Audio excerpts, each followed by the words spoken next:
Kurt, thank you so much for joining us. It's great to have you here. It's a pleasure. Microsoft rejiggered its sales force a few months ago. How did the changes help Microsoft sell more cloud software? Well, I think a lot of what we've done is really focused on where the opportunities are and where customers need our help to make the transition. That's been a very strong piece. There's a piece to invest in technical skills among our sellers as well. If you think about the cloud transition, there's a lot of helping customers through what it means for them in particular. And so getting the right skills in the right places, I think, is the biggest thing that transition's been all about. AWS is so far in the lead. What steps are you taking to win Azure customers? Well, I actually think our offering is super strong across the board. Whether you start at the Azure layer, you think about our differentiation in terms of having a hybrid approach, where you can transition to the cloud as you want to transition, but have on-premises capabilities as well. And then we're working at all levels in the stack, whether it's at the OS level, it's at the database level, it's things like AI on top, and helping people at all levels, productivity, figuring out how Office 365 integrates in with our Azure offering.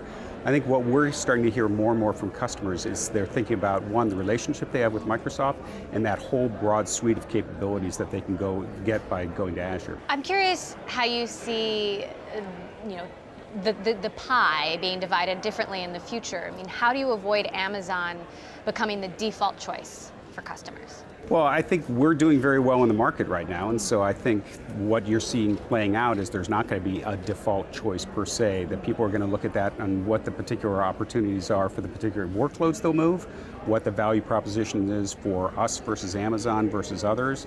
I don't think we're going to get to a place where any one vendor is that default choice. I think you're going to have strength in the market with the people that seem to be emerging now.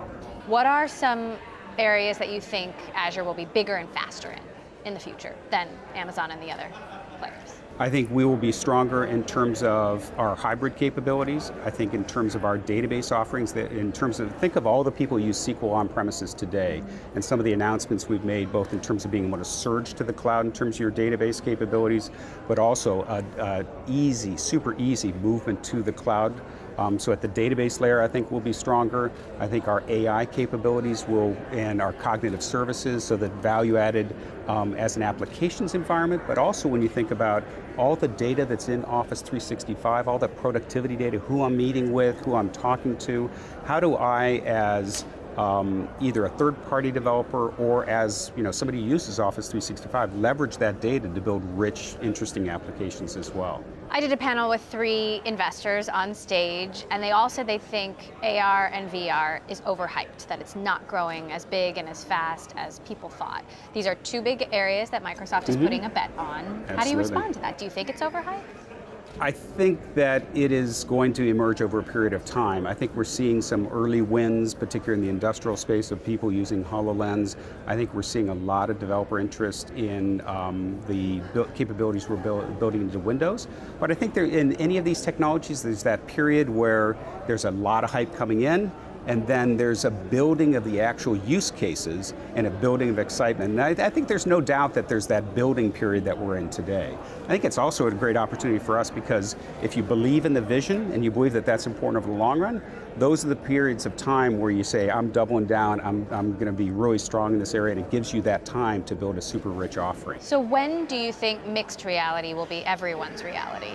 Or will it? I think mixed reality. I think you will start to see augmentation of your reality in the next several years. I think you'll be cases like HoloLens, but also just the ability, there's a bunch of focus around this notion that you can show you put your phone up and see the combination of a scene that really exists in front of you with an augmentation. I think those kinds of scenarios are going to emerge very soon. President Obama asked you to oversee Healthcare.gov and the rollout of that. What's it like watching all of the efforts that the Trump administration is taking to roll that back? It's, on a personal level, it's very difficult to watch. Again, on a personal basis, I believe that people have a right to health care, to affordable health care. I think the actual Obamacare or the ACA is a strong foundation for building that capability to deliver health care to all citizens of the United States. So again, this is a personal point of view. It's hard for me to watch. Before you ran Healthcare.gov, you ran Microsoft Office. Yes. And I'm curious how you think productivity is going to be different in the next, let's say, 1 to 5 years. How will the way I work change? Well, I think in a lot of ways it'll change by everything just being a lot more seamless and easier to do. So for instance, think about how Teams work. We've done a lot with Microsoft Teams to say there's so many different channels in the way you communicate, but a team acts as a single unit. And so how do you bring everything together, whether I'm chatting with somebody, doing email, whether I'm collaborating in a document, bring all that together into one place for the very first time, really. I think is a huge opportunity. I've worked in collaboration for so long, and it's always been, well, we've got this offering and this offering, but how do they really finally come together? I think you're going to find that place where people intuitively come to a team site, and all the different ways that they want to communicate and work together are just there. I think that's probably the biggest thing. You've got upstarts like Slack, like Dropbox, like Atlassian. You've got Salesforce buying Quip. Do you see consolidation in this space? Do you see more competition? I think the industry always goes through a point where there's a lot, whenever people have a germ of an idea and they go explore that idea, there's always a kind of bifurcation of the industry into different places. I think there's also a natural coming together that happens. I think we're in a place where actually there's a little of both going on. There's some domains where it's actually still spinning off, but then there's a natural consolidation. I think places where there's a necessary scale economy or the ability for people to standardize on a single offering, I think is a key place where things do come together. I think in collaboration space, there's only so much of a period of time before big customers in particular say, you know, I've got so many different offerings. How do those come together into a single place where I can actually deploy it across my enterprise? Is this an area you think that Microsoft might acquire? We always look at people to acquire. I think we always look in the collaboration space. My team in corporate strategy looks at this on a constant basis. I think there's always that opportunity. I mean, we have a very large acquisition in LinkedIn that's going very well right now, but we're always on the lookout for what might actually help either bridge us into a new space or consolidate and strengthen our opportunities where we have. And do you worry about the upstarts?